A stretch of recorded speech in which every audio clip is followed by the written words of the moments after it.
আমরা না ছুটির দিনগুলোতে তো চা খেতে সকালের দিকটাতে বেরোই। তবে আজকে চা খাওয়ার পরে গিয়েছিলাম একটু জুডিওতে।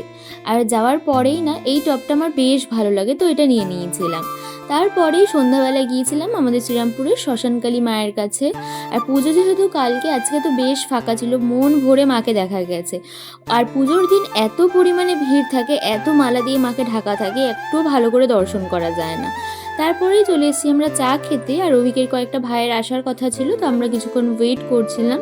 তারপরে গিয়েছিলাম আমরা একটু শেওড়াফুলির দিকে, ওখানে একটা এইচএফসি আছে, ওখানে একটু খাওয়া দাওয়া করতে। আর রাস্তাগুলোকে এত সুন্দর করে লাইট দিয়ে সাজিয়ে রেখেছে, মনে হয় রাস্তাতেই থেকে যায়, বাড়িতে আসতে মনই চায় না।